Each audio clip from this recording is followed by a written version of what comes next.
proposal to eliminate the requirement that local governments run recycling programs. That proposal has come under fire by several local representatives.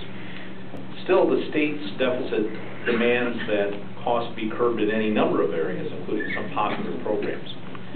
With that as a backdrop, how do you see the future of the county's recycling center, and is privatization of that facility a possibility? Jack? Thank you. Early on, when I was the alderman in the city of Appleton, I helped with my daughter, my wife, to have a recycling program over at Mike's Town and Country. I'm a firm believer in recycling. We need to have it, and we can't continue without it. We get penalized for dumping our recyclables in our garbage if we don't recycle.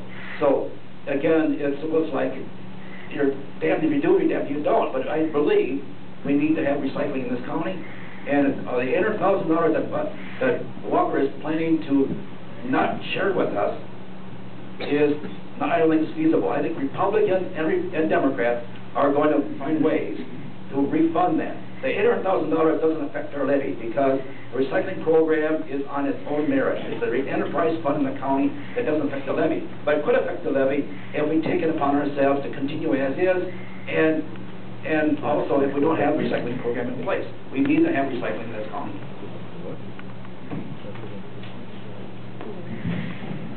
I think at least in the short term, the biggest challenge is whether or not we can secure the $800,000 grant. I think what's significant about this is we've been calling it an $800,000 grant, when in fact it's about 75% of the overall tipping fee that we send to Madison in the first place.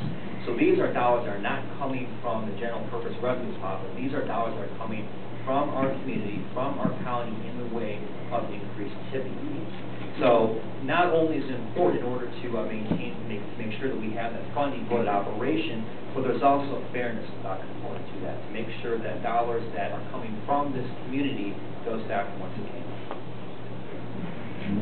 Chuck, do you have a rebuttal? Okay.